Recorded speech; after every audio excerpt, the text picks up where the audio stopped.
తెలియచేస్తున్నాను. ఇంకా కొంతమంది సిద్ధపడలేదు, కనుకనే మనందరం కూడా సిద్ధపాటుతో ప్రభు సన్నిధిలో మనం ఉండాలని ఎంతో గొప్ప ఆశతో ఏర్పాటు చేసిన ఈ 3 దినాల సభలకై విచ్చేసిన ప్రతి ఒక్కరికి నా హృదయపూర్వక వందనాలు తెలియజేస్తూ ఉన్నాను. అలాగే స్థానిక సంఘ పెద్దలు వారికిని, అలాగే ముఖ్యంగా యవనస్తులైన మీ అందరికీ, యవ్వన తమ్ముళ్ళు యవ్వన చెల్లెళ్ళైన మీ అందరికీ నా హృదయపూర్వక వందనాలు తెలియజేస్తూ ఉన్నాను. దేవుని వాక్యం చదువుకుందాం. మత్తయి సువార్త 24వ అధ్యాయం 44వ వచనం. ఈ 3 దినాలు కూడా మనకి ఇవ్వబడిన అంశం ఒకటే, అదే మనం చదువుకుందాం. మత్తయి సువార్త 24వ అధ్యాయం 44వ వచనం. మీరనుకొనని గడియలో మనుష్య కుమారుడు వచ్చును గనుకనే మీరును సిద్ధముగా ఉండుడి. ఆ పైనున్న వచనాలు కూడా కొన్ని చదువుతున్నాను. 24వ అధ్యాయం 37వ వచనం. నోవాహు దినములు ఎలాగుండెనో మనుష్య కుమారుని రాకడయు అలాగే ఉండును. అలాగే ఇదే భాగం మనకి లూకాసు వార్తలో కూడా చూస్తాం. లూకాసు వార్త 17వ అధ్యాయం 26వ వచనాన్ని చదువుతున్నాను. లూకా 17:26. నోవాహు దినములలో జరిగినట్లు మనుష్య కుమారుని దినములలోనూ జరుగును.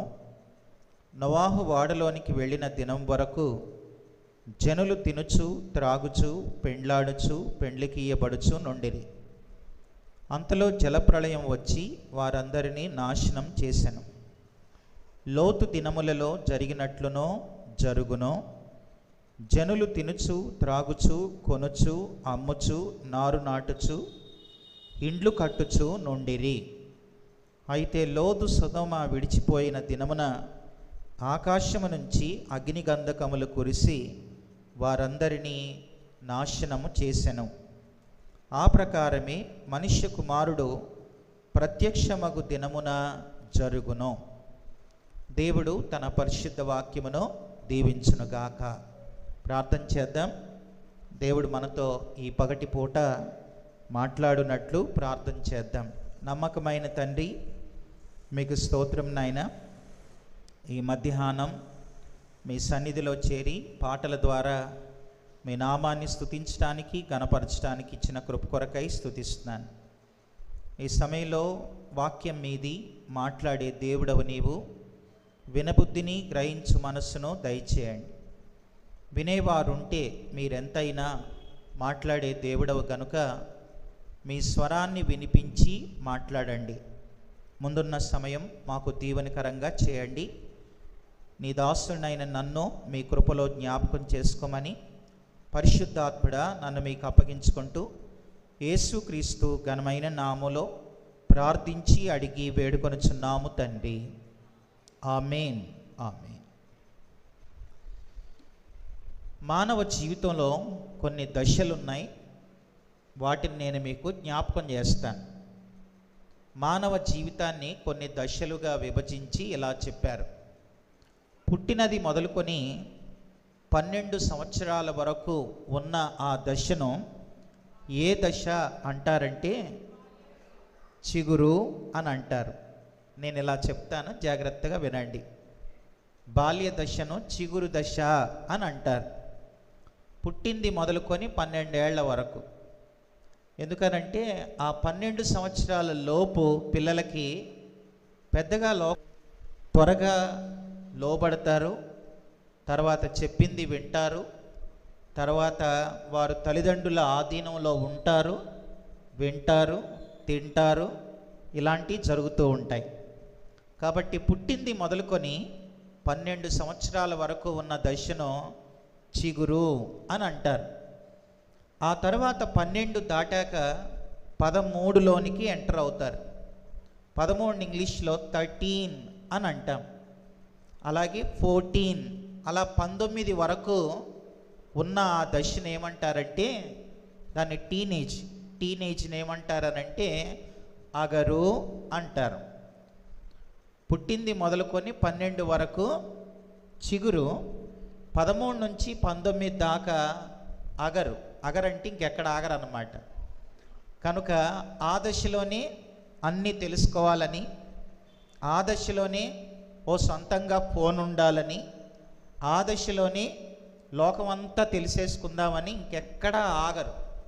మీరు ఎక్కడైనా చూడండి, టీనేజ్లో ఉన్న పిల్లలు 13 నుంచి 19 దాకున్న పిల్లలు వాళ్ళ చేతిలో ఫోన్ లేకపోతే వాళ్ళకి పిచ్చి పట్టినట్టు అయిపోద్ది. అందుకే అగరు అని అన్నాను. ఇది అగరు దశ.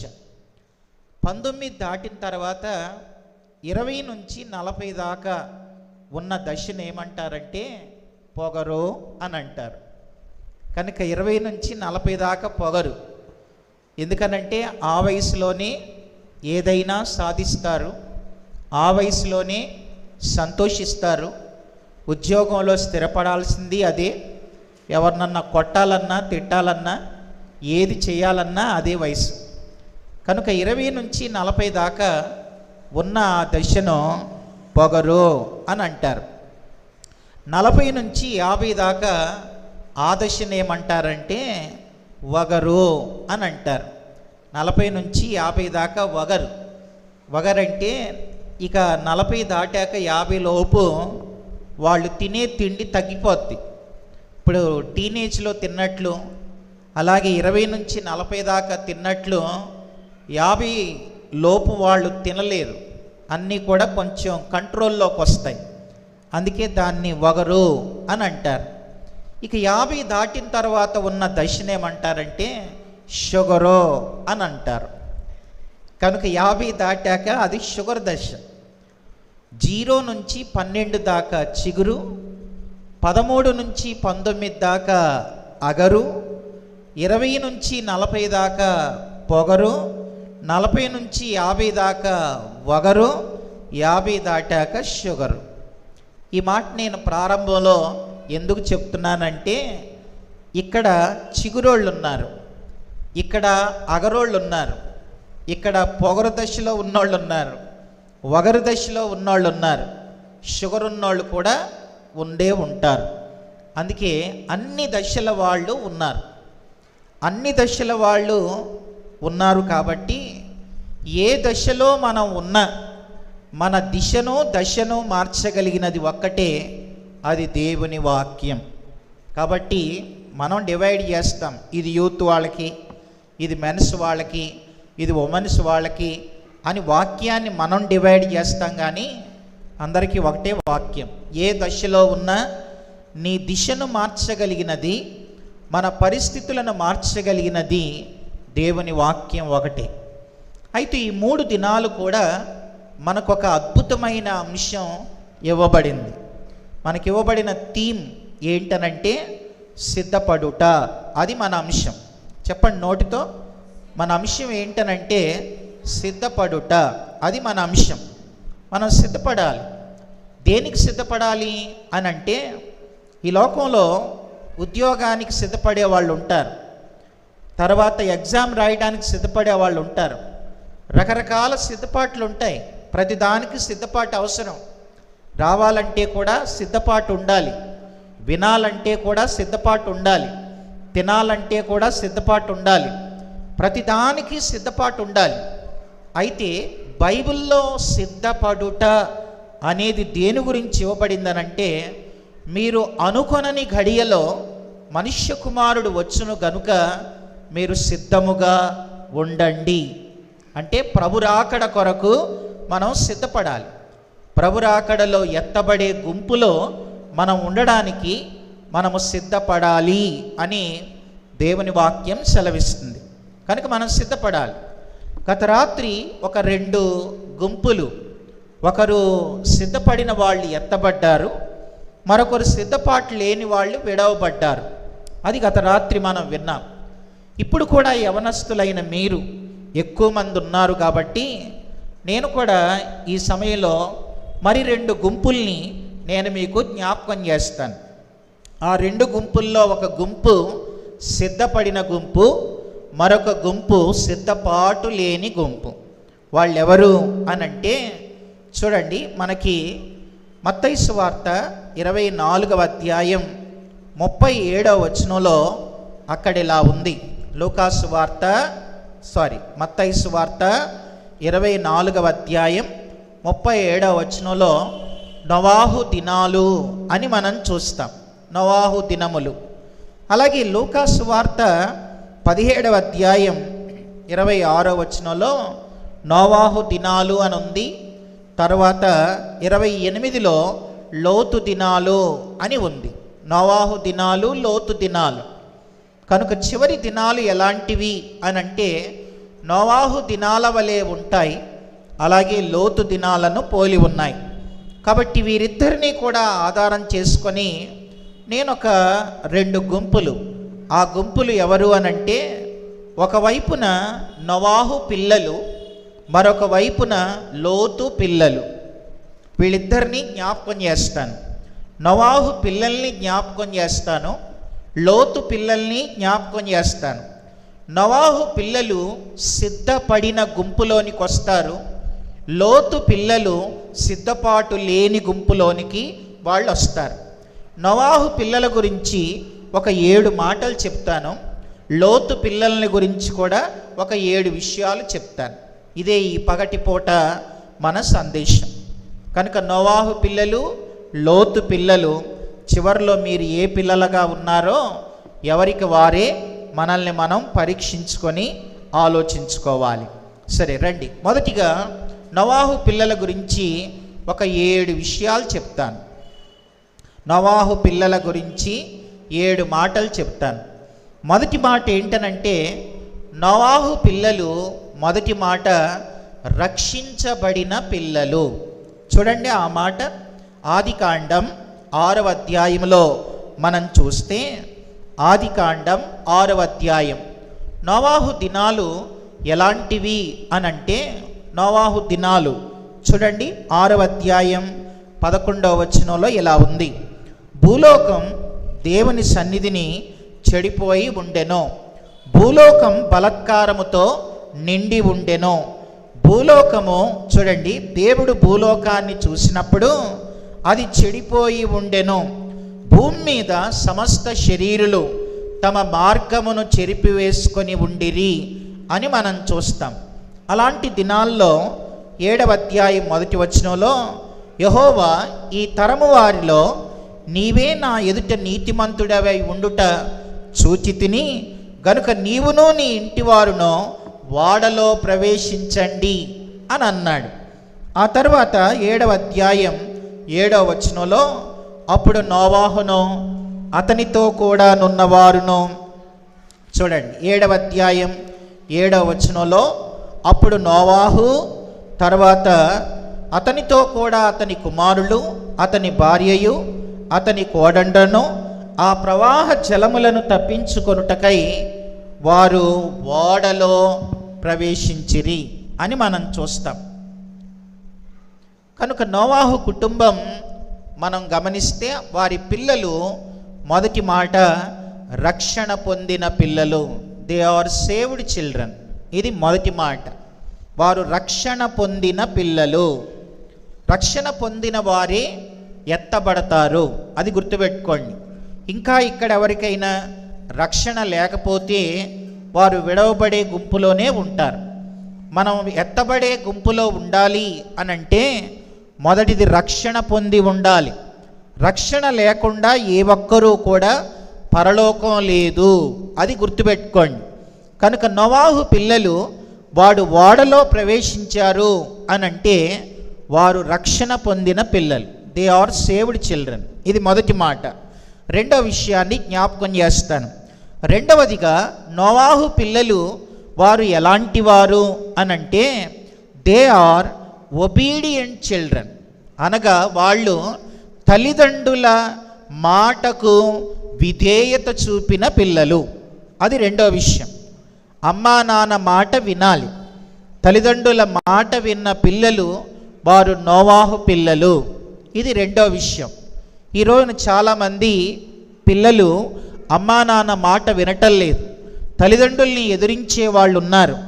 అలాంటి వాళ్ళు ఎదిరిస్తే గనక మీరు నోవాహు పిల్లల గుంపులోనికి రాలేరు. కనుక రెండవదిగా నోవాహు పిల్లలు దే ఆర్ ఒబీడియంట్ చిల్డ్రన్, తల్లిదండ్రుల మాట విన్న పిల్లలు. అది రెండో విషయం. మూడవ మాట నేను జ్ఞాపకం చేస్తాను. మూడవది ఏంటనంటే, దేవుడు లోకమంతా చెడిపోయినప్పుడు దేవుడు నోవాహుతో చెప్పాడు, నీవు నీ ఇంటివారు రక్షించబడటానికి ఓడను చేసుకోండి అని చెప్పాడు. అలా చెప్పిన క్రమంలో అయితే ఆయన ఓడను కట్టడం మొదలెట్టాడు. ఆ ఓడ దాదాపుగా ఎన్ని సంవత్సరాలు కట్టబడింది అని అంటే మనందరికీ తెలుసు, 120 సంవత్సరాలు నోవాహు ఓడను కడుతూనే ఉన్నాడు. ఆ 120 సంవత్సరాల ఓడ కట్టే క్రమంలో కేవలం ఒక్క నోవాహే ఓడ కట్టాడా, ఆయన పిల్లలు సహకరించలేదా అనంటే పిల్లల సహకారం లేకుండా నోవాహు ఏమీ చేయలేదు. కనుక నోవాహు పిల్లలు నోవాహుకు సహకరించారు. అంటే మూడవదిగా వారు ఎవరు అనంటే దే ఆర్ కోఆపరేటివ్ చిల్డ్రన్, అనగా సహకరించిన పిల్లలు. అది మూడో విషయం, తల్లిదండ్రులకు సహకరించిన పిల్లలు. మూడో మాట. నాలుగో విషయాన్ని జ్ఞాపకం చేస్తాను. నాలుగవదిగా నోవాహు పిల్లలు ఎలాంటి వారు అనంటే సహకరించడమే కాదు, వారు కష్టపడే పిల్లలు కూడా. నాలుగవది they are hard working children, అనగా పిల్లలు కష్టపడే పిల్లలు. ఈరోజు చాలామంది పిల్లలు కష్టపడటం లేదు. కనీసం ఇంట్లో వాళ్ళ అమ్మ ఏదైనా పని చెబితే ఆ పని చేసే పిల్లలు లేరు, వాళ్ళతోనే పనులు చేయించుకుంటున్నారు.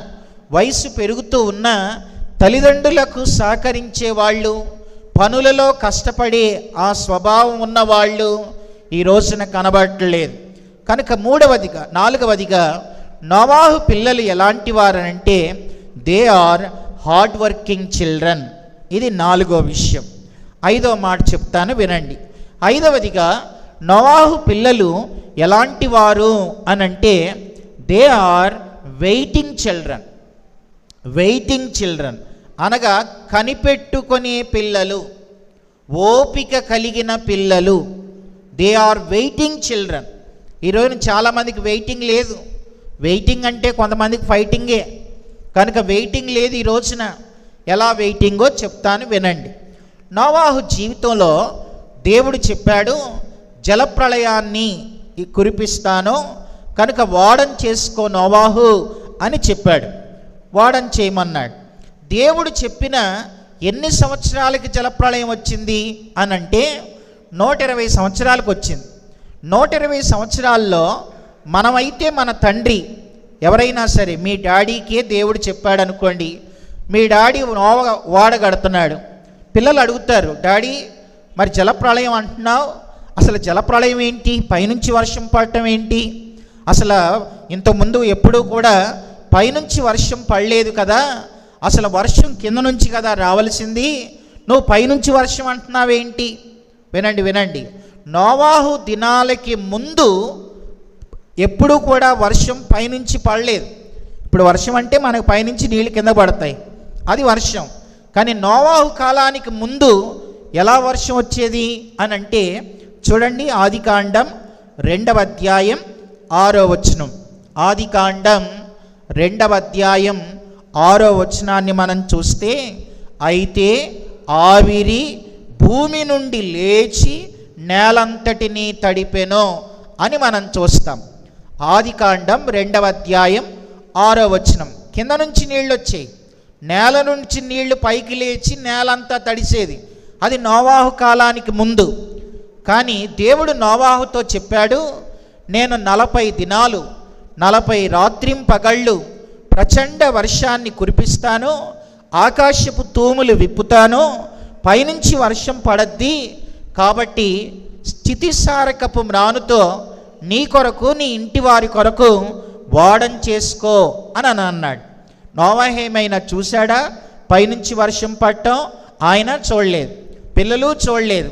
కానీ తండ్రి చెప్పాడు, పిల్లలు విన్నారు, తండ్రి చేసే పనికి సహకరిస్తున్నారు.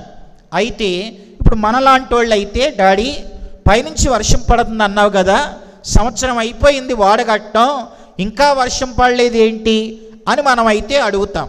కానీ 120 సంవత్సరాల దాకా ఆయన కనిపెట్టుకొని ఉన్నాడు, పిల్లలు కనిపెట్టుకొని ఉన్నారు, పిల్లలు కూడా ఓపికతో ఉన్నారు అని అంటే ఎంత ఓపిక ఉండాలండి. కనుక 5వ మాట, దే ఆర్ వెయిటింగ్ చిల్డ్రన్, అది 5వ విషయం. కనుక పిల్లలకి ఓపిక ఉండాలి, వినడానికి ఓపిక ఉండాలి, తర్వాత ప్రతి విషయానికి ఓపిక ఉండాలి. ఓపిక లేకపోతే, చిన్న ఓపిక లేని తనం వల్ల, తొందరపాట్ల వల్ల ఎన్ని అనర్థాలకు మనం గురవుతామో అంతా ఇంత కాదు. కనుక 5వది, నోవాహు పిల్లలు ఎలాంటి వాళ్ళు అని అంటే వెయిటింగ్ చిల్డ్రన్. 6వ మాట చెప్తాను. 6వదిగా ఏంటనంటే, నోవాహు పిల్లలు ఎలాంటి వారు అని అంటే దే ఆర్ వర్షిప్పింగ్ చిల్డ్రన్, అనగా వారు ప్రభువుని ఆరాధించే పిల్లలు.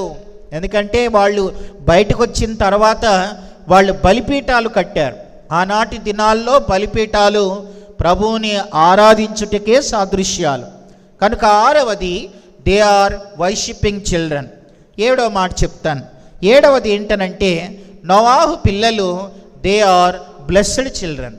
ఎందుకనంటే ఆదాము నుంచి అందరూ వచ్చారు, వచ్చిన వాళ్ళంతా నోవాహు కాలంలో జలప్రళయంతో తొడవబడ్డారు. ఈ రోజున ప్రపంచంలో ఉన్న మనుష్యులందరూ కూడా ఎవరి ద్వారా మనం వచ్చాం అని అంటే నోవాహు పిల్లల ద్వారానే మనం ఈ భూమి మీద ఉన్న జనాలంతా కూడా విస్తరించారు. నోవాహు దినాల్లో వారు ప్రపంచమంతా వారి పిల్లలు అలా చెదిరిపోయి ఈ రోజున ప్రపంచంలో ఉన్న వాళ్ళమంతా కూడా ఎవరి ద్వారా వచ్చిన వారం అని అంటే నోవాహు పిల్లల ద్వారా వచ్చిన వారమే. కనుక వీళ్ళంతా కూడా ఈ పిల్లల్ని చూస్తూ ఉంటే వారు ఎంతగా ప్రభు కొరకు సిద్ధపడ్డారు. కనుక సిద్ధపడిన గుంపులోనికి నోవాహు పిల్లలు వెళ్తారు. చాలు, ఈ 7 మాటలు వీరి గురించి మళ్ళీ చెప్తాను. 1వ మాట, వారు రక్షణ పొందిన పిల్లలు. 2వ మాట, వాళ్ళు తల్లిదండ్రులకు లోబడిన పిల్లలు. 3వ మాట, తల్లిదండ్రులకు సహకరించే పిల్లలు. 4వ మాట, కష్టపడే పిల్లలు. 5వ మాట, వారు ఓపికతో కనిపెట్టుకునే పిల్లలు. 6వ మాట, వారు ప్రభువుని ఆరాధించిన పిల్లలు. 7వదిగా, వారు ప్రపంచానికి ఆశీర్వాదకరంగా మిగిలిన వారు. చాలు, ఈ 7 మాటలు నోవాహు పిల్లల గురించి. తర్వాత బుద్ధిలేని కన్యకల వలె ఇంకో గుంపు ఉంది. ఆ గుంపు గురించే మనం ఎక్కువ ఆలోచించాలి. ఆ గుంపు ఎవరు అనంటే లోతు పిల్లలు. ఆ పిల్లలు ఎవరంటే లోతు పిల్లలు. ఆయన పేరేంటి? వాళ్ళ నాన్నగారి పేరేంటి? లోతు. వాళ్ళ భార్య పేరేంటి? మరీ లోతు. వాళ్ళ పిల్లలు మరీ లోతు. అందుకే వాళ్ళు బుద్ధి లేని గుంపులోకి వెళ్ళారు. కనుక తండ్రి పేరేమో లోతు, ఆయన భార్య పేరేమో లోతు భార్య, అంటే ఇంకా లోతులోకి వెళ్ళిపోయింది. వాళ్ళ పిల్లలు మరీ లోతుల్లోకి వెళ్ళిపోయిన వాళ్ళు. కనుక ఆ పిల్లల గురించి కూడా ఒక 7 విషయాలు నేను జ్ఞాపకం చేస్తాను. 1వ మాట, లోతు పిల్లలు ఎవరు అనంటే మొదటిది, వారు దే ఆర్ అన్సేవ్డ్ చిల్డ్రన్, రక్షణ లేని పిల్లలు. రక్షణ లేని పిల్లలు వాళ్ళు. 1వ మాట, దే ఆర్ అన్సేవ్డ్ చిల్డ్రన్. లోతు పిల్లలు, రక్షణ లేదు. ఈరోజు చాలామందికి మందిరానికి వస్తే, వినండి, మందిర సంబంధులు వేరు, సంఘ సంబంధులు వేరు. మందిర సంబంధులు వేరు, సంఘ సంబంధులు వేరు. మందిర సంబంధులు అనంటే, ఇప్పుడు క్రైస్తవ కుటుంబంలో పుట్టిన పిల్లలు వాళ్ళ తల్లిదండ్రులతో పాటు చర్చికి వస్తారు. ఆ మాత్రాన వాళ్ళు చనిపోతే ప్రభు దగ్గరికి వెళ్తారా అనంటే రక్షణ లేకుండా ఎవ్వరూ పరలోకానికి వెళ్ళరు. అది గుర్తుపెట్టుకోవాలి. రక్షణ లేకుండా పరలోకానికి ఎవ్వరు వెళ్ళరు. They are unsaved children. రక్షణ లేని వారికి పరలోకం లేదు. సరే, ఇంతకీ రక్షణ అంటే ఏంటి? ఇక్కడే చెప్తాను వినండి. రక్షణ అంటే దేవుడు ఎవరో అర్థం కావాలి, నువ్వెవరవో నీకు అర్థం కావాలి, నీవు ఆయన తట్టు పూర్తిగా తిరగడమే అది రక్షణ. సరే, దేవుడు ఎవరు? ఉదాహరణకి మీకు అర్థం కావడానికి ఇలా జ్ఞాపకం చేస్తాను. శిలువ మీద దొంగ రక్షణ పొంది అదే రోజు పరలోకానికి పరదైసుకు వెళ్ళాడు. శిలువ మీద దొంగ పరదైసుకు వెళ్ళాడు. ఆయన వెళ్ళడానికి కారణం ఏంటనంటే శిలువ మీద ఉన్న యేసు ఎవరో తనకు అర్థమయ్యాడు, తనెవరో తనకు అర్థమయ్యాడు, తన జీవితాన్ని ఆయనకు అప్పగించుకున్నాడు, తద్వారా ఆయన పరదైసుకు వెళ్ళాడు. సరే, శిలువ మీద ఉన్న ఆయన ఏమని అర్థమయ్యాడు అనంటే 3 విషయాలు తనకు అర్థమైనవి. మొదటిది, ఆయన శిలువ మీద పలికిన 7 మాటల్లో మొదటి మాట, తండ్రి వీరేమి చేయుచున్నారో వీరు ఎరుగరు గనుక వీరిని క్షమించు. అంటే ఆయన ఎవరు? క్షమించేవాడు అని అర్థమైంది. కనుక మనందరికీ అర్థం కావాలి, మనం నమ్ముకున్న దేవుడు క్షమించేవాడు. ఎంత ఘోర పాపినైనా ఆయన క్షమిస్తాడు, క్షమించేవాడు అని అర్థమైంది. రెండవది, ఆయన వైపు తిరిగి యేసు అని అన్నాడు. యేసు అంటే రక్షించేవాడు. రెండవదిగా యేసు ప్రభు ఎవరు అనంటే రక్షించే రక్షకుడు, రక్షకుడు అని అర్థమయ్యాడు. మూడో విషయం, యేసు ప్రభు ఎవరని దొంగకు అర్థమయ్యాడనంటే నీవు నీ రాజ్యములోనికి వచ్చినప్పుడు నన్ను జ్ఞాపకం చేసుకో అనంటే, మూడవదిగా ఆయన నిత్య జీవాన్నిచ్చేవాడు అని అర్థమయ్యాడు. ఈ 3 విషయాలు మనకు తెలియాలి. యేసు ఎవరో తెలియాలి, ఆయన క్షమించేవాడు, ఆయన రక్షించేవాడు, ఆయన నిత్య జీవాన్ని ఇచ్చేవాడు. ఇవి 3 విషయాలు. ఆ తర్వాత తనెవరో తనకు అర్థమయ్యాడు. తనెవరు అనంటే తను పాపి, నేను పాపంలో ఉన్నాను. మనందరం కూడా పాపులమే. పాపం లేని మనుషులు భూమి మీద ఎవ్వరు లేరు.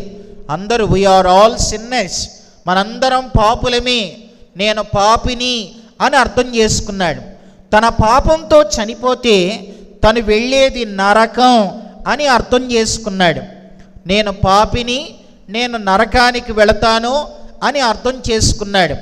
మూడవదిగా ఆయన ఏమని అర్థం చేసుకున్నాడనంటే నా పాపము నుంచి నన్ను విడిపించి నాకు ఆ నిత్య జీవాన్ని ఇవ్వగలిగిన వాడు ఆయనే అని అర్థం చేసుకొని తన వైపు తిరిగి తన స్థితినంతా ఆయన ఎదుట ఒప్పుకొని ఆయనను వేడుకున్నాడు. ఇది జరగాలి. రక్షణ అంటే ఆయన ఎవరో అర్థం కావాలి, మనమెవరమో అర్థం కావాలి, నీవు పూర్తిగా ఆయన తట్టు తిరగాలి. ఇది లేకుండా మనం రక్షణ పొందలేం. కనుక లోతు పిల్లలు ఎవరు అనంటే దేవుని తట్టు తిరగని వారు, దేవుని తట్టు తిరగని వారు, రక్షణ లేని వాళ్ళు. ఇది మొదటి విషయం. రెండో విషయాన్ని జ్ఞాపకం చేస్తాను. రెండో విషయం ఏంటనంటే లోతు పిల్లలు ఎవరు అనంటే అమ్మా నాన్న మాట వినని మొండి పిల్లలు, తల్లిదండ్రుల మాట వినని మొండి వైఖరి కలిగిన పిల్లలు. ఈరోజు చాలామంది తల్లిదండ్రుల మాట వింటున్నారా అనంటే చాలామంది వింటలేదు, తల్లిదండ్రుల మాట వినటం లేదు. సరే, మీకు పరీక్షకి కొన్ని మాటలు చెప్తాను చూడండి. ఇక్కడ పిల్లలు ఉన్నారు కాబట్టి కొలస్సీలకు రాసిన పత్రిక 3వ అధ్యాయం 20వ వచనం పిల్లలు చదవండి. మేము పిల్లలమే అనుకున్న వారు ఒకసారి చదవండి. కొలస్సీలకు రాసిన పత్రిక 3వ అధ్యాయం 20వ వచనాన్ని మనం చూస్తే అక్కడ ఇలా ఉంది. పిల్లలారా చదవండి అందరూ. పిల్లలారా, అన్ని విషయములలో మీ తల్లిదండ్రుల మాట వినుడి అని ఉంది. అన్ని విషయాలనుందా, కొన్ని విషయాలనుందా? అన్నీ అంటే ఎన్నొస్తాయి? అన్నీ అంటే ఎన్నొస్తాయంటే అన్నీ అంటే అన్నీ వస్తాయి. కనుక అన్ని విషయాలు వినాలి. అన్ని విషయాలంటే ఇటు చూడండి. అన్ని విషయాలంటే వేసుకునే చెప్పులు వస్తాయా? చెప్పులు, ఎత్తు చెప్పులు. తల్లిదండ్రులు కొన్నిసార్లు ఎత్తు చెప్పులు వద్దు అని అంటారు. వినాలా వద్దా? తర్వాత పలానా క్లిప్పులు వద్దు అని అంటారు, వినాలా వద్దా? పలానా హెయిర్ కటింగ్ వద్దు అని అంటారు, వినాలా వద్దా? అని అంటే ఈ రోజున వినేవాళ్ళు ఏరి? ఎక్కడ వింటున్నారు ఈ రోజున? అలా ఉండొద్దు, ఆ డ్రెస్ వద్దు, ఆ ఫోన్ పట్టుకోవద్దు, తర్వాత అలాంటి వాటిని చూడొద్దు అని అంటే ఏరి? వినే పిల్లలేరి? కనుక లోతు పిల్లలు అమ్మా నాన్నను ఎదురించే పిల్లలు, వారి మాట వినని పిల్లలు, తర్వాత తిరుగుబాటు మొండి వైఖరి కలిగిన పిల్లలు. ఈరోజు చాలామంది పిల్లలు అలాగే ఉంటున్నారు. కనుక వాళ్ళ ఇష్టంలో ఉంటే విడవబడతారు. అమ్మా నాన్నని ఎదిరించి బాగుపడేవాడు ప్రపంచంలో ఒక్కడు కూడా ఉండడు. బైబిల్లో పిల్లలు చేయవలసిన 3 పనుల గురించి బైబిల్లో ఉంది. చూడండి, ఆ మాటలు నేను మీకు చూపిస్తాను. ఎఫెసీలకు రాసిన పత్రిక 6వ అధ్యాయం 1వ వచనం. ఎఫెసీలకు రాసిన పత్రిక 6వ అధ్యాయం 1వ వచనాన్ని మనం చూస్తే అక్కడ ఇలా ఉంది.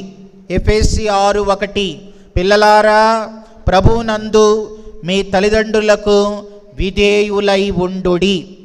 పిల్లలు తల్లిదండ్రులకు విధేయులై ఉండాలి. అంటే అమ్మా నాన్న చెప్పింది వినాలి, విధేయులై ఉండాలి. ఇది మొదటి విషయం. రెండవ విషయాన్ని జ్ఞాపకం చేస్తాను.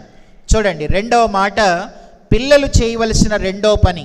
నిర్గమాకాండం 20వ అధ్యాయం, నిర్గమాకాండం 20వ అధ్యాయం నేను చదువుతున్నాను. చూడండి, 12వ వచనం. నిర్గమ 20:12, నీ దేవుడైన యెహోవా నీకు అనుగ్రహించు దేశములో నీవు దీర్ఘాయుష్మంతుడవగునట్లు నీ తండ్రిని నీ తల్లిని సన్మానించుము అని ఉంది. సన్మానించు. ఒకటేమో విధేయులై ఉండాలి, రెండవదిగా సన్మానించాలి. సన్మానించడం అంటే ఏంటి? వినండి. తల్లిదండ్రుల్ని సన్మానించడం అంటే మహారాజా కుర్చీ వేసి కూర్చోబెట్టి షాల్వా కప్పడం కాదు. సన్మానించటం అని అంటే నీ విషయంలో వాళ్ళెప్పుడూ ఏడవకుండా నువ్వు చూసుకుంటే వాళ్ళని సన్మానించినట్టే లెక్క. నీ విషయంలో వాళ్ళు ఎప్పుడు ఏడవద్దు. పిల్లల విషయంలో ఏడ్చే తల్లిదండ్రుల్ని నేను ఎంతోమందిని చూశాను. వాళ్ళు చేయకూడని పనులు చేసి తర్వాత కాని మార్గంలో నడిచి తల్లిదండ్రులకు చేదైన అనుభవాలు తీసుకొచ్చి ఈ రోజున వాళ్ళని ఏడిపించే పిల్లలు తల్లిదండ్రులను ఏడిపించే పిల్లలు ఎంతోమంది ఉన్నారు. లేరంటారా? చెప్పండి, ఎంతోమంది ఉన్నారు.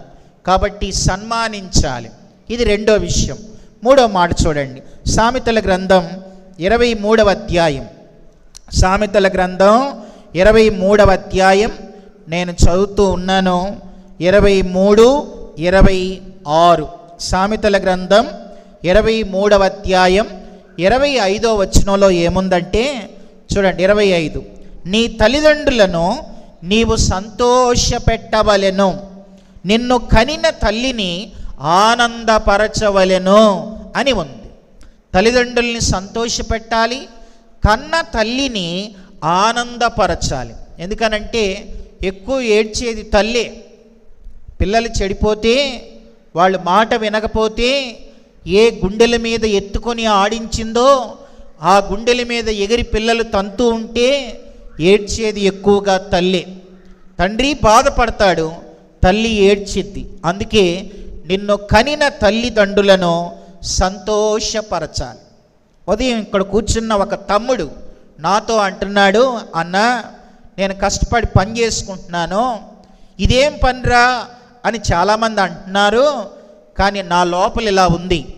నాకు జన్మనిచ్చారు నా తల్లిదండ్రులు, నేను వారికి ఇంతవరకు ఏం చేయలేదు. కనీసం వాళ్ళకి ఏదైనా కష్టపడి నేను కొంత పని చేసి వారికి నేను ఇస్తే వారు సంతోషిస్తారు కదా, అందుకే ఈ పని చేస్తున్నాను అని ఉదయం నాతో ఇక్కడ ఉన్న ఒక తమ్ముడే చెబుతూ ఉంటే నేనెంతో సంతోషించాను. కాబట్టి తల్లిదండ్రుల్ని సంతోషపరచాలి. కానీ లోతు పిల్లలు ఎలాంటి బ్యాచ్ అంటే అమ్మా నాన్నని ఏడిపించే బ్యాచ్, తల్లిదండ్రుల్ని ఏడిపించే బ్యాచ్.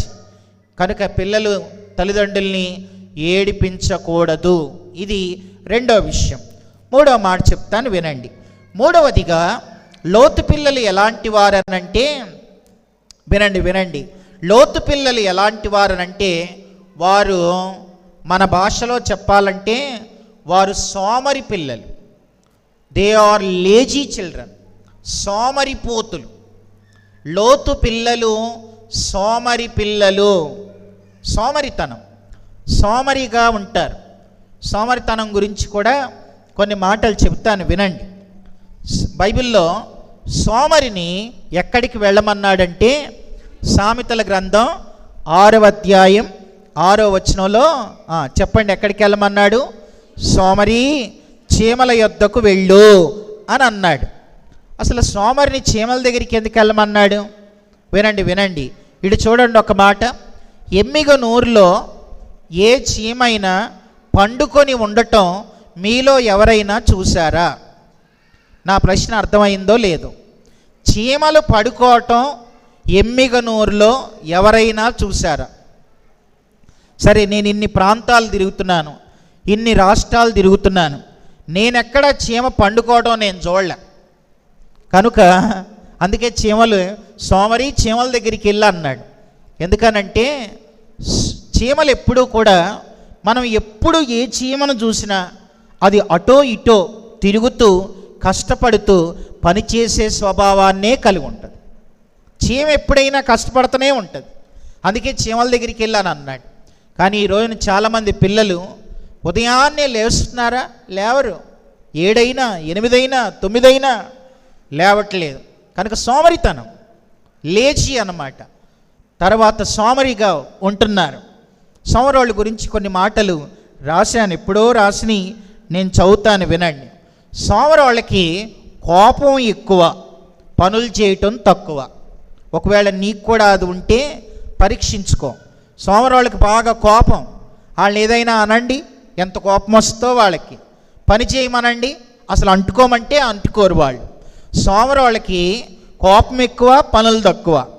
రెండో విషయం చెప్తాను. సోమరి వాళ్ళకి స్థానభ్రంశం ఉండదు.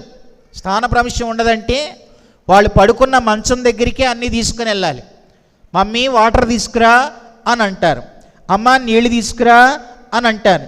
కనీసం నీళ్లు కూడా మోసుకోలేని బలహీనలు అయిపోతారు. స్థానభ్రంశం ఉండదు వాళ్ళకి.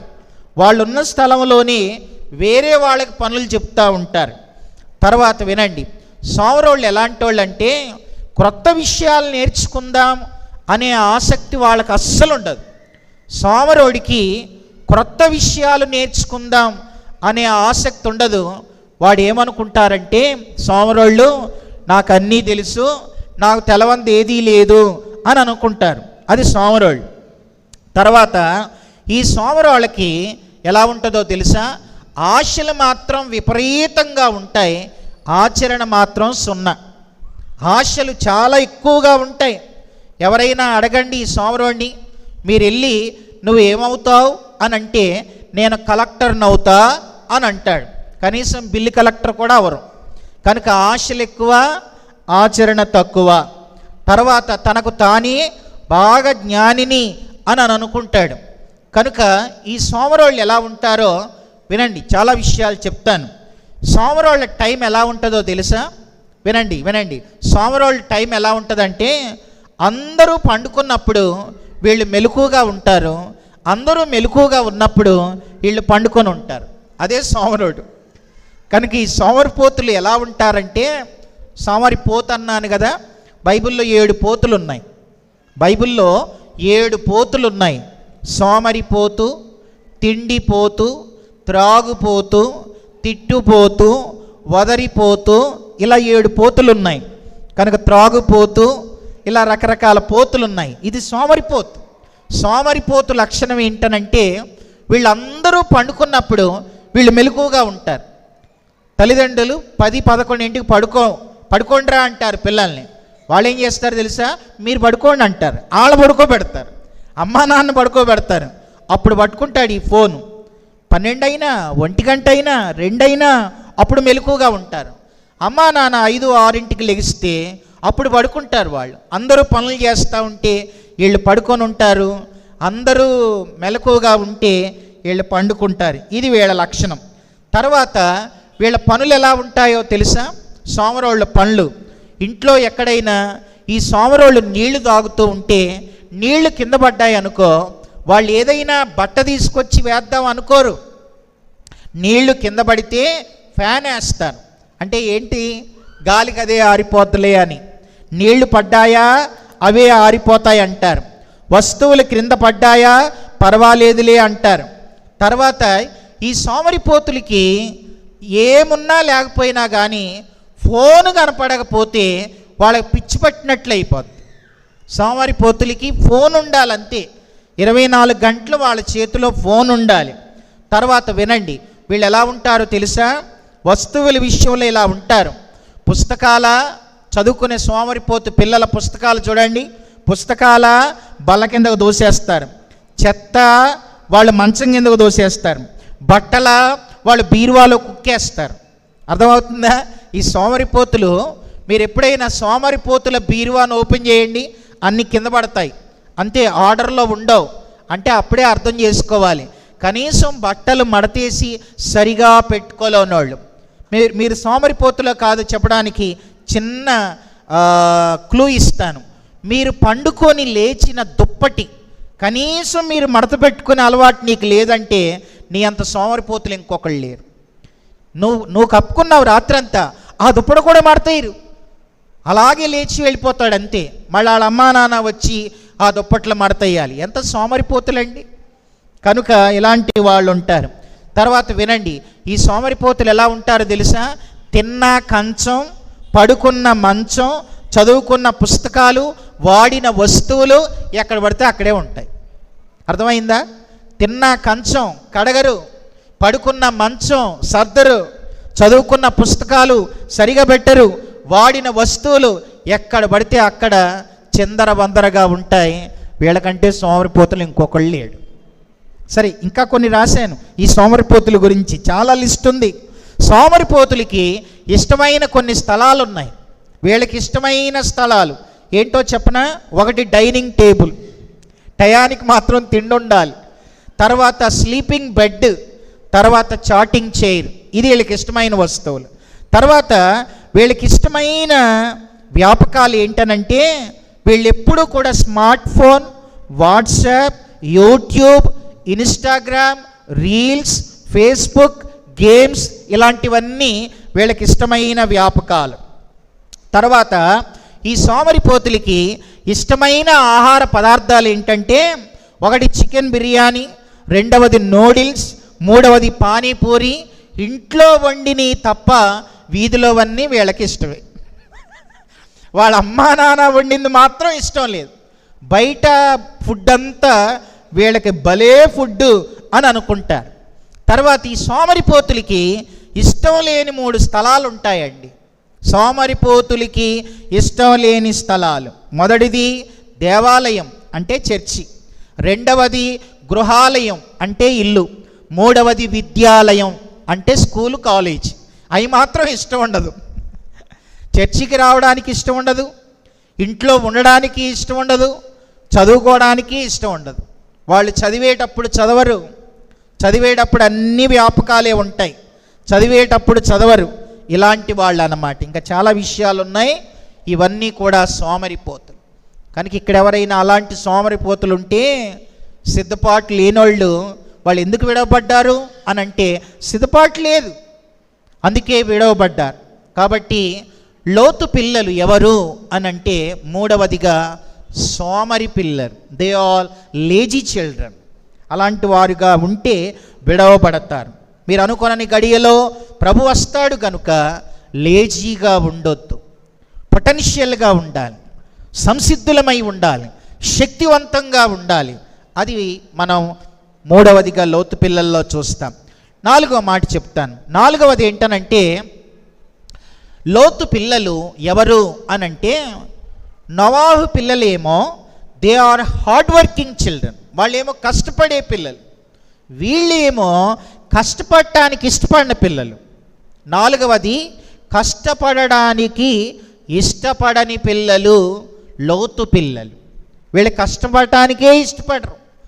వినండి, చదువుకునే పిల్లలు చదువుకునేటప్పుడు చదువుకోవడానికి కూడా కష్టపడాలండి. చదువుకోవడానికి కూడా కష్టపడాలి.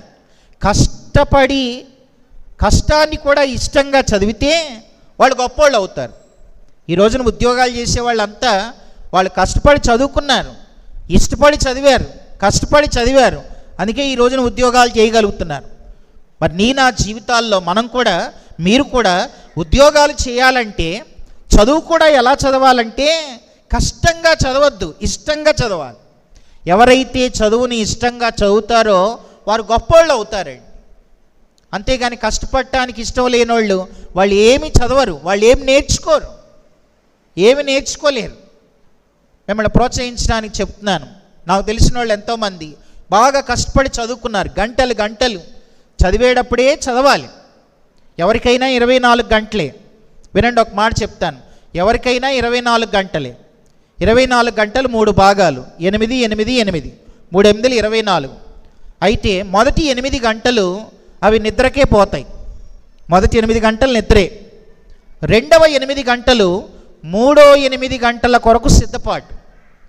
చివరి 8 గంటలు నువ్వు ఏం చేస్తావో అదే నీ గుర్తింపు. మళ్ళా చెప్తాను. 24 గంటలు 3 భాగాలు. మొదటి 8 గంటలు అవి నిద్ర. రెండో 8 గంటలు మూడో 8 గంటలకు సిద్ధపాటు. చివరి 8 గంటలు నువ్వు ఏం చేస్తావో అది నీ గుర్తింపు. చివరి 8 గంటలు నువ్వు చదువుతున్నావు అనుకో, విద్యార్థివి అవుతావు. నువ్వు ఉద్యోగం చేస్తున్నావు అనుకో, ఉద్యోగస్తుడు అవుతావు. నువ్వు వ్యాపారం చేస్తున్నావు అనుకో, వ్యాపారస్తుడు అవుతావు. నువ్వు ఏం చేయకుండా లేజీగా ఉంటే నువ్వు నష్టపోతావు. కాబట్టి ఎవరికైనా 24 గంటలే కష్టపడాలి, బాగా కష్టపడాలి. 8 గంటలు కష్టపడాలి. ప్రతి ఒక్కరూ కష్టపడాలి. అలా కష్టపడే వాళ్ళే భవిష్యత్తులో గొప్పోళ్ళు అవుతారు. అలాగే ఆధ్యాత్మిక జీవితంలో కూడా కష్టపడాలి. నీ జీవితం కష్టపడాలి, ఆధ్యాత్మిక జీవితంలో కూడా. ఇది 4వ విషయం. లోతు పిల్లలు ఎవరు అనంటే కష్టపడడానికి ఇష్టపడని పిల్లలు. అది 4వది. 5వ మాట చెప్తాను, వినండి. 5వది ఏంటనంటే లోతు పిల్లలు ఎలాంటి వాళ్ళు అనంటే పాపం చేయడానికి తొందరపాటు కలిగిన వాళ్ళు. పాపం చేయడానికి తొందరపాటు కలిగిన వాళ్ళు. వీళ్ళు ఎంత తప్పు చేశారు, ప్రపంచంలో ఎవరు చేయని తప్పు చేశారు వీళ్ళు. పాపానికి తొందరపడే పిల్లలండి. పాపం చేయడానికి తొందరపడుతున్నారు కనుక చాలా చెడ్డ పని చేశారు. బయట వాళ్ళు కూడా సమాజంలో కొందరు ఏలెత్తి లోతు పిల్లలు ఇలా చేశారని బైబిల్లో ఉంది కదా అని అనేకులు ప్రశ్నించే అంత చెడ్డ పని చేసిన పిల్లలు. పాపానికి తొందరపాటు. వినండి తమ్ముడు చెల్లి, వినండి. ప్రతిదానికి సమయం ఉంది అని బైబిల్ చెప్తుంది. ప్రతిదానికి సమయం ఉంది కనుక చదువుకునే టైం చదువుకోవాలి, వివాహం చేసుకునే సమయం చేసుకోవాలి, భర్తతో భార్య, భార్యతో భర్త సంతోషించే సమయాలు సంతోషించాలి. ప్రతిదానికి ఓ సమయం ఉంది. అంతేగాని పెళ్లి కాకముందే అబ్బాయితో అమ్మాయిలు, అమ్మాయిలతో అబ్బాయిలు తిరగాలి, తర్వాత ఎక్కడెక్కడికో వెళ్ళాలి, ఏదేదో చెయ్యాలి. తొందరపడొద్దు. ప్రతిదానికి సమయం ఉంది. నేను చాలామంది యవనస్తుల్ని చూస్తుంటాను.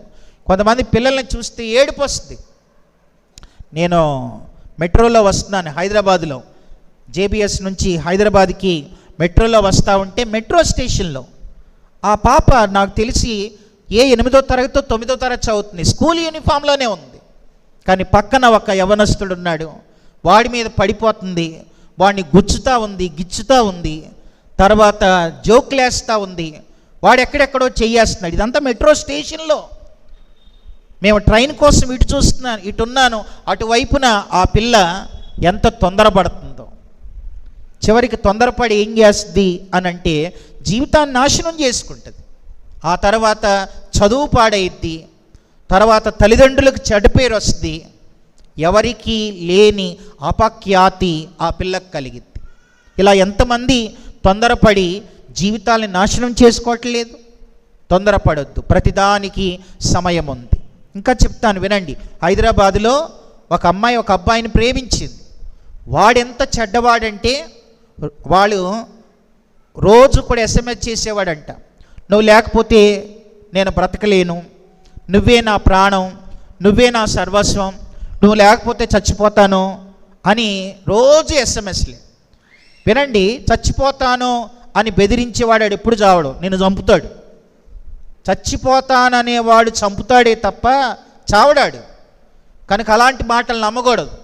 కనుక ఆ పిల్ల నమ్మేసి వినండి, వాళ్ళ అమ్మ కంటే, వాళ్ళ నాన్న కంటే, వాళ్ళ అన్న చెల్లి కంటే అతను నన్ను ఎక్కువ ప్రేమిస్తాడని వాడి మాయ మాటలు. వాళ్ళిద్దరి మధ్యలో పరిచయం 2 నెలలేనంట.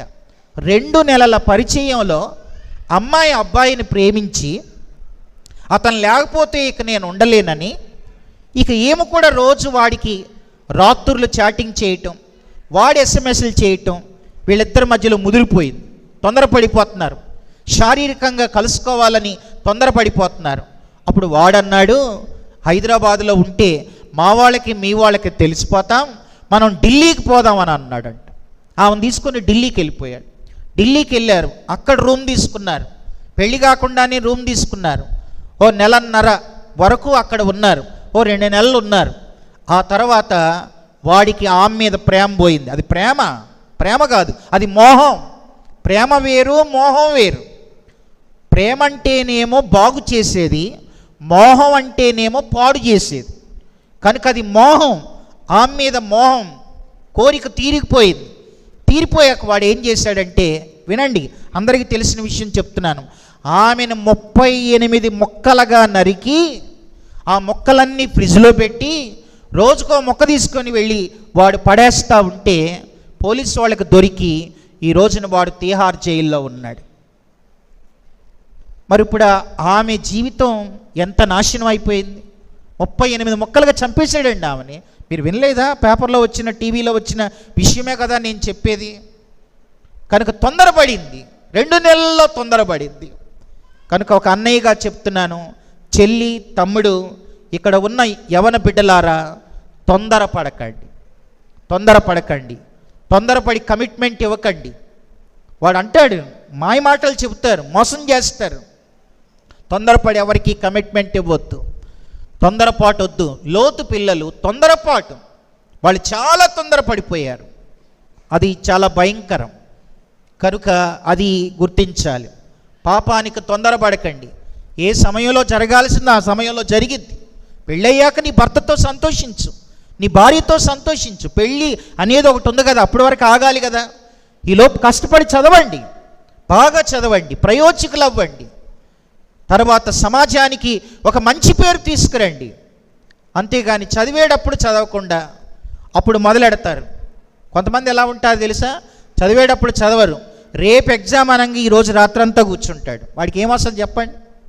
కొంతమంది నైట్ అంతా ఇక వాళ్ళ మమ్మీ ఓ బూస్టు, హార్లిక్స్, రాత్రంతా మా బాబు చదువుతున్నాడని సంవత్సరం అంతా చదవకుండా రాత్రి చదివి తెల్లారే రాసి పరీక్ష పాస్ అయ్యేటట్లయితే మరి సంవత్సరం అంతా ఎందుకు? ఇక క్లాసులు ఎందుకు, కాలేజీ ఎందుకు, తర్వాత ఆ టీచింగ్ అంతా ఎందుకు?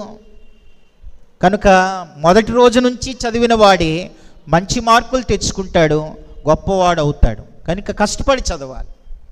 కనుక వీళ్ళు లోతు పిల్లలు ఎలాంటి వాళ్ళనంటే, 5వ మాట, పాపానికి తొందరపడే పిల్లలు.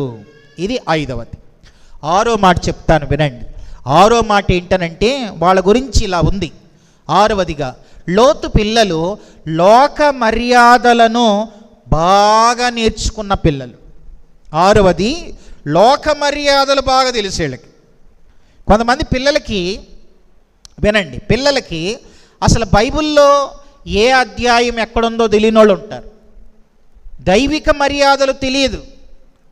నేను మిమ్మల్ని ప్రోత్సహించడానికి చెప్తున్నాను. మా చర్చిలో, నేను మా కరీంనగర్ చర్చిలో జనవరి 1వ తారీఖున బైబిల్ చదవటం మొదలెట్టి 2 నెలల్లో బైబిల్ కంప్లీట్ చేసిన వాళ్ళకి నేను మంచి గిఫ్ట్ ఇస్తానని మా చర్చిలో అనౌన్స్ చేశాను జనవరి 1వ తారీఖున.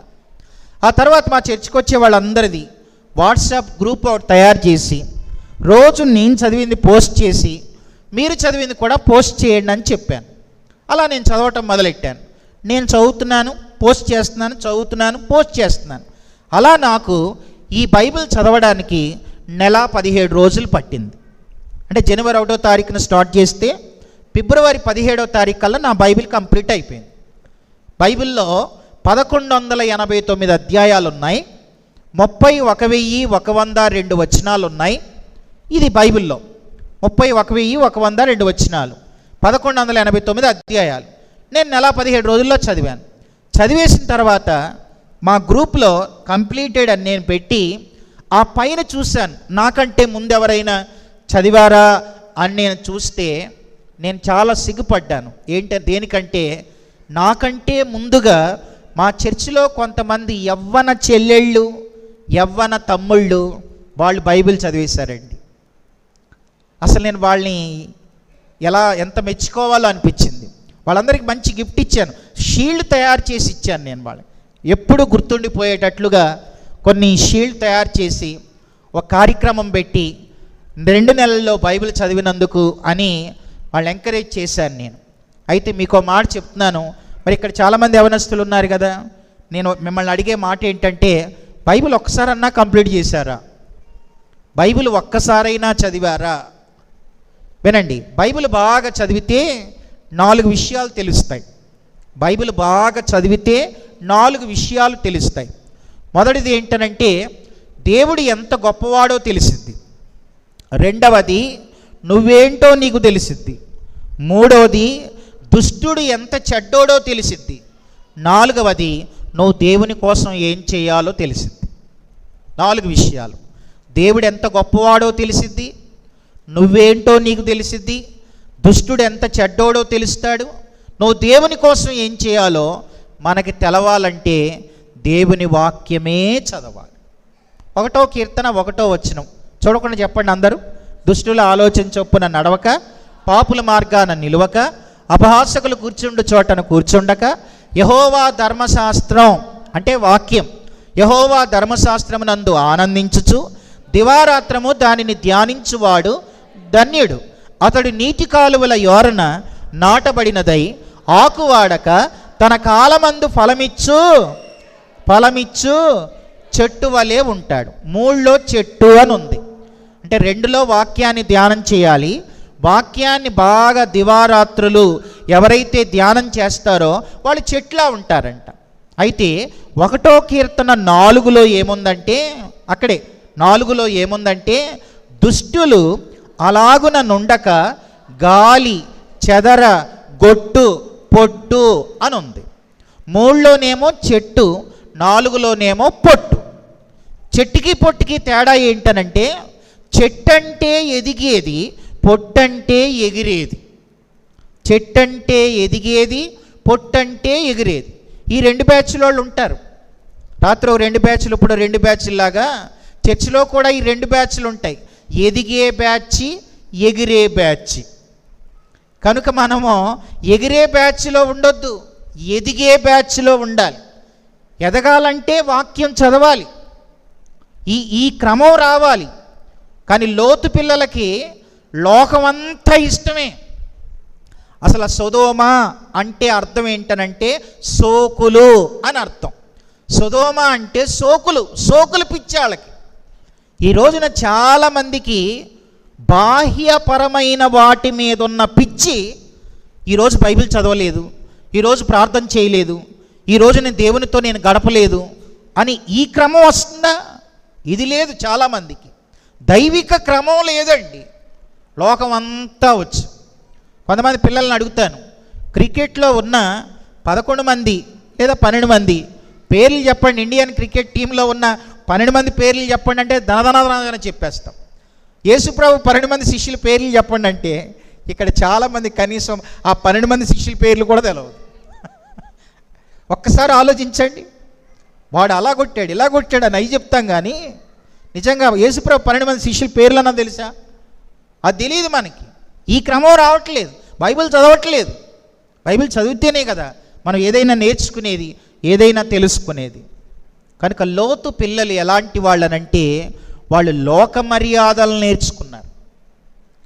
పెద్దది చిన్నదాంతో అంది, లోక మర్యాద చొప్పున మనతో పోవడానికి ఎవడు లేడు అని అంది. లోక మర్యాద చొప్పున అంటే అవి బాగా తెలిసినాయి అన్నమాట. అవి తెలుసుకుంటున్నారు ఈ రోజున.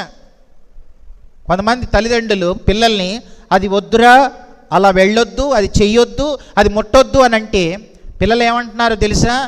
అసలు నీకేం తెలియదు మమ్మీ, నీకేం తెలియదు డాడీ అని అంటున్నారు. నిజంగా తెలవదు, ఎందుకంటే వాళ్ళది లోటెక్, నీదేమో హైటెక్. కనుక ఈరోజంతా హైటెక్, తల్లిదండ్రులదేమో వాళ్ళది లోటెక్. కనుక లోతు పిల్లలు లోక మర్యాదలను నేర్చుకున్నారు. నువ్వు కూడా ఏమి నేర్చుకుంటున్నావు? దేనికి ఎక్కువ సమయాన్ని కేటాయిస్తున్నావు? నీ సమయం దేని మీద ఎక్కువగా పెట్టుబడి పెడుతున్నావు? నీ సమయాన్ని దేని మీద ఎక్కువ పెట్టుబడి పెడుతున్నావు? అదే నీకు చివరికి నీ గుర్తింపును తీసుకొస్తుంది. మన సమయాన్ని ఎక్కువగా ఆత్మ సంబంధమైన వాటి మీద పెట్టుబడిగా పెట్టాలి. ఇది 6వ విషయం. లోతు పిల్లలు ఎవరు అని అంటే లోక మర్యాదలను నేర్చుకున్నోళ్ళండి. చివరిగా 7వ మాట చెప్తాను, వినండి. 7వ మాట ఏంటనంటే లోతు పిల్లలు ఎలాంటి వారంటే దే ఆర్ చీటింగ్ చిల్డ్రన్. తండ్రిని మోసం చేసిన పిల్లలు. లోతు పిల్లలు తండ్రిని మోసం చేసిన పిల్లలండి. ప్రపంచంలో ఎవ్వరూ చేయనంత మోసం పిల్లలు చేశారు. తండ్రిని మోసం చేసిన పిల్లలు. కనుక తమ్ముడు చెల్లి ఒక మాట వినండి. అమ్మా నాన్నని మోసం చేసి బాగుపడేవాడు ఎవడని ఉంటాడా? తల్లిదండ్రుల్ని మోసం చేసి బాగుపడేవాడు ఎవడని ఉంటాడా? ఎన్నో గుర్తొస్తున్నాయి నా మనసులో. ఒక రోజున బస్సులో వెళుతున్నాను, అటు పక్కన కూర్చున్నాను. ఇటు పక్కన ఒక యవనస్తురాలు, తన పక్కన వాళ్ళ అమ్మ ఏం చదువుకోలేదు. వాళ్ళ అమ్మ విధవరాలని అర్థం అవుతుంది. తర్వాత ఈ పిల్ల బాగానే స్టైల్గా ఉంది. ఆ పిల్ల చేతిలో ఫోన్ ఉంది. వాళ్ళ అమ్మకి చదువు లేదు. ఈ పిల్ల పద్దాక ఎవరికో SMS చేస్తుంది, మెసేజ్ వస్తుంది, టింగ్ అని మెసేజ్ వస్తుంది. ఓ 4-5 సార్లు వచ్చిన తర్వాత వాళ్ళ అమ్మ అడిగింది, పాప ఏంటమ్మా పద్దాక ఏదో నొక్కుతున్నావని. అప్పుడు ఆ పాప వాళ్ళ అమ్మని చూసి ఏమందో తెలుసా? అమ్మ, ఐడియా వాడు మెసేజ్ పెట్టాడు, వాడికి రిప్లై ఇస్తున్నాను అంది. అర్థమైందో లేదో? ఐడియా, కంపెనీ ఐడియా వాడు మెసేజ్ పెట్టాడంట. అది ఏ కంపెనీ వాడని మెసేజ్ పెడతాడా? చాటింగ్ ఇచ్చే మెసేజ్ పెడతాడా? నేను అటు పక్క నుండి ఇలా సీరియస్గా చూసి ఆ పిల్లని, అంతే, మొహం తిప్పింది అంతే. ఏమంటావు ఇంకా? ఐడియా వాడు మెసేజ్ పెడితే రిప్లై ఇస్తుందంట వాడికి. అన్ని చాటింగ్ చేస్తుంది ఐడియా వాడితో. An idea can change your mind అన్నట్లు ఆడెవడో ఏం బుర్రంతా తిప్పేస్తున్నాడు. వాళ్ళ అమ్మకి ఏం చెప్తుంది? కంపెనీ వాడి మెసేజ్ అని చెప్తుంది. వాడితో దిగేదాకా 60 కిలోమీటర్లు చాటింగ్ చేస్తూనే ఉందండి. 60 కిలోమీటర్లు చాటింగ్ చేస్తూనే ఉంది. 60 కిలోమీటర్లు కంపెనీ వాడు చాటింగ్ చేస్తాడా? ఎక్కడన్నా ఉంటుంది అసలు? ఎంత మోసం! ఈ రోజున తల్లిదండ్రుల్ని చీట్ చేసే పిల్లలు ఉన్నారండి.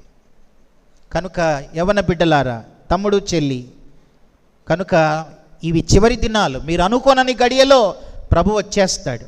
పర్వాలేదులే, మోసం చేసేస్తున్నాం, బాగానే బ్రతుకుతున్నాం, ఎలా ఉన్నా పర్వాలేదు అనుకోవద్దు. మీరు అనుకోనని గడియలో ప్రభు వస్తాడు. లోతు దినాలు, నోవాహు దినాలు పోలిన దినాలు అని బైబిల్లో ఉంది. కనుక ఏం పర్వాలేదులే అనుకోవద్దు. ప్రతిరోజు మన జీవితాన్ని మనం పరీక్షించుకోవాలి. దేవుని ఎదుట మన జీవితం ఎలా ఉందో ఎవరికి వాళ్ళే పరీక్షించుకుంటూ బ్రతకాలి. They are cheating children. 7 మాటలు చెప్పాను.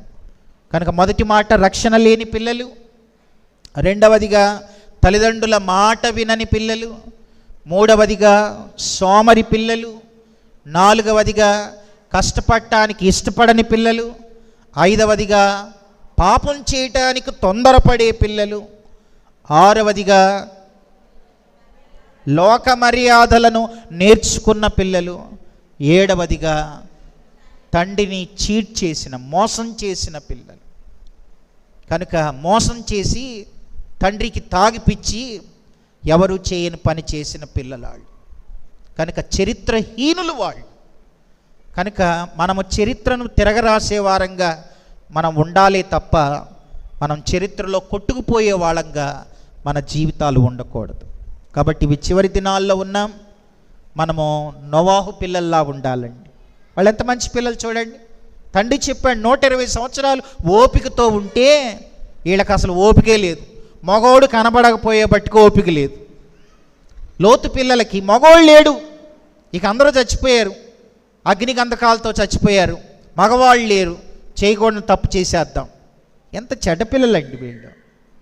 కనుక ఈ 2 రకాల పిల్లలు ఉంటారు. బుద్ధి లేని వాళ్ళు, బుద్ధి గల వాళ్ళలాగా మంచి పిల్లలు ఉంటారు, చెడ్డ పిల్లలు ఉంటారు. మంచి పిల్లలకే పరలోకం, చెడ్డవాళ్ళు విడవబడతారు వాళ్ళు. కాబట్టి లోతు పిల్లల్లాగా ఉండొద్దు, నోవాహు పిల్లల్లాగా ఉండాలి.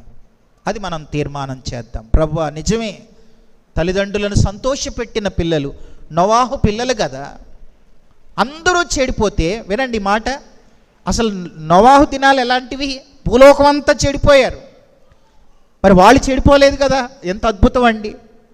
కొన్నిసార్లు పిల్లలు అంటారు, మీకేం తెలుసు, అందరూ అక్కడ అందరికీ ఫోన్లు ఉంటాయి, అందరు అలా ఉంటారు. నేనేమంటానంటే, అందరిలా నువ్వెందుకు ఉంటావు? నీలో ప్రత్యేకత ఉండాలి.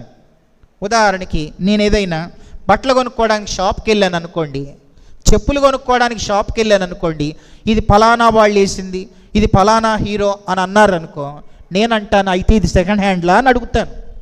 అంటే వాళ్ళు కాదండి ఇది అని అన్నారు అనుకో, మరి ఆడి పేరే నాకెందుకు చెప్తావు? ఎవరి హీరో ఇన్నో, ఎవరి హీరోనో మనకెందుకు చెప్తారు? వాళ్ళు వేసింది నాకెందుకు? ఎవరో వాడేసింది నాకెందుకు? మీ దగ్గర కొత్త ఏమీ లేవా? ఎవరు వాడనివి లేవా? అది నాకు ఇవ్వండి, అది నేను కొనుక్కుంటాను. కనుక లోకంలో ఉన్న స్టైల్స్ అన్నీ మనకెందుకండి? లోకంలో ఉన్న స్టైల్ మనకెందుకు? రకరకాల స్టైల్స్ వచ్చేసినాయి కదా. హెయిర్ కటింగ్ షాప్కి వెళ్ళండి, రకరకాలుగా ఉంటాయి అన్నీ. హైదరాబాద్లో ఒకడు ఇట్లేదు వెనకలేదు ఏమీ లేదు, మధ్యలో ఒకటి ఊసరవిల్లా పెట్టాడు, అదో స్టైల్. ఏమి స్టైల్ రా నాయన అంటే, అది పంక్ స్టైల్ అంటున్నాడు. ఏమి స్టైల్ అంట? Punk style. ఆడవాళ్ళు కూడా రకరకాలుగా దూతారు, చక్కగా వెనక్కి దూకోవచ్చు కదా, దువ్వరు. మధ్యలో దాకా ఒకలా దూతారు, ఈ సైడ్ ఒకలా దూతారు, ఈ సైడ్ ఒకలా దూతారు, ముందుకు మళ్ళీ రింగులు వేస్తారు, రింగులు రాణిల్లాగా. ఎందుకండి ఇన్ని రంగులు, ఇన్ని రింగులు ఎందుకంతా? వాళ్ళు ఏంటంటే పంక్ స్టైల్ అంటారు. ఒకడిని అడిగాను నేను, ఏం స్టైల్ రా అంటే పంక్ స్టైల్ అన్నాడు. పంకా ఏంటి పంక్ అంటున్నాడని నేను తెలుసుకోవాలని ఆశ ఉంటుంది కదా. గూగుల్లోకి వెళ్ళి PUNK పంక్ మీనింగ్ తెలుగు అని కొట్టా. ఏమని వచ్చింది తెలుసా? పనికిమాలుడు అని వచ్చింది. పంక్ స్టైల్ అంటే, పంక్ అంటే డిక్షనరీలో పనికిమాలిన వాడని ఉందండి. మీరు కూడా కొట్టుకోండి మీ ఫోన్లో, PUNK పంక్ అని కొట్టండి, ఇంకా చాలా చెడ్డ మాట వస్తుంది తర్వాత. ఎంత దరిద్రమైన మాట ఉంది. పంక్ స్టైల్ అండి. ఏం స్టైల్? రకరకాల లోకం స్టైల్ మనకెందుకు? లోక మర్యాదలు మనకెందుకు? నీలో ఒక ప్రత్యేకత ఉండాలి. ఆమె పేరు ఎలీనా ఇవానా అని ఒక ఆమె ఉండేది. యూనివర్సిటీలో ఫస్ట్ ఇయర్ జాయిన్ అయింది. కొంతమంది పిల్లలు, ర్యాగింగ్ చేసే పిల్లలు దగ్గరికి పిలిచి ఏదో జోకులు వేస్తూ ఉంటే వాళ్ళని ప్రేమతో చూస్తూ అన్నయ్య అని పలకరించింది. ఏంట్రా ఇన్ని మాటలు అంటున్నా అన్నయ్య అంటుంది. వెళ్ళిపోయారు.